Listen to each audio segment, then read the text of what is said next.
નમસ્કાર મિત્રો આ એ જ મંદિર છે જ્યાં શ્રી કૃષ્ણ ભગવાને પોતાની બહેન સુભદ્રાના લગ્ન અર્જુન સાથે કરાવ્યા હતા।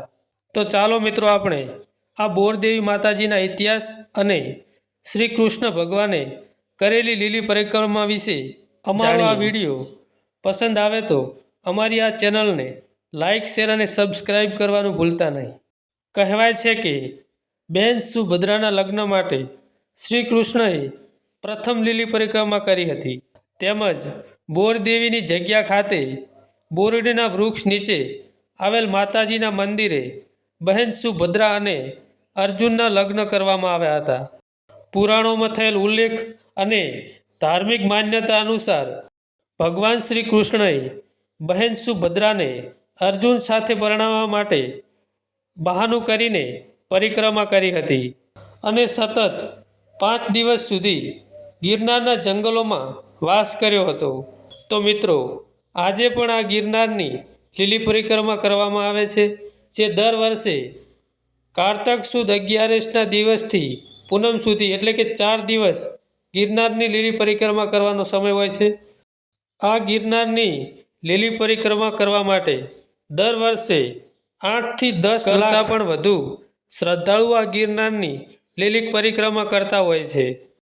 ગિરનાર લીલી પરિક્રમાનું મહત્વ હિન્દુ ધર્મશાસ્ત્રોમાં દર્શાવવામાં આવ્યું છે કે દરેક વ્યક્તિએ પોતાના જીવનકાળ દરમિયાન આ ગિરનારની લીલી પરિક્રમા એક વખત કરવી આવશ્યક ગણવામાં આવે છે। આ પરિક્રમા કરવાથી પ્રત્યેક જીવને 33 કરોડ દેવી દેવતાઓના આશીર્વાદ મળે છે।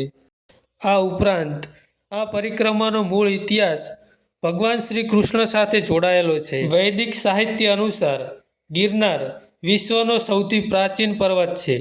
તે હિમાલય કરતાં પણ અનેકો વર્ષો પ્રાચીન પર્વત માનવામાં આવે છે, જેના પર ગુરુ દત્તાત્રેયનો વાસ છે તેવું પણ કહેવામાં આવે છે। ગુરુ દત્તાત્રેય માતા અનસૂયાના પુત્ર અને બ્રહ્મા વિષ્ણુ અને મહેશના અવતાર હતા। પરિક્રમા દરમિયાન ભગવાન શ્રી કૃષ્ણના દર્શન અને તેમની આરાધના માટે 33 કોટી દેવી દેવતાઓએ પણ આ ગિરનારની લીલી પરિક્રમા કરી હતી।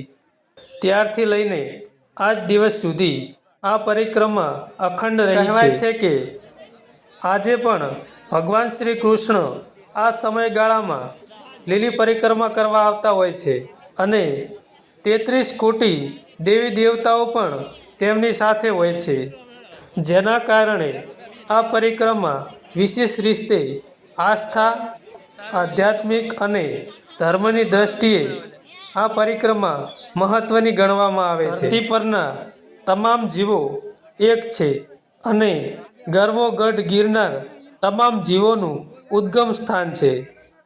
તો મિત્રો અમે આવા જ અવનવા ઇતિહાસના વિડીયો અમારી ચેનલમાં લાવતા રહીએ છીએ। તો મિત્રો તમે આવા જ અવનવા ઇતિહાસ વિશે જાણવા માટે અમારી બહુચરા ડિજિટલ ચેનલને સબસ્ક્રાઈબ કરી રાખજો।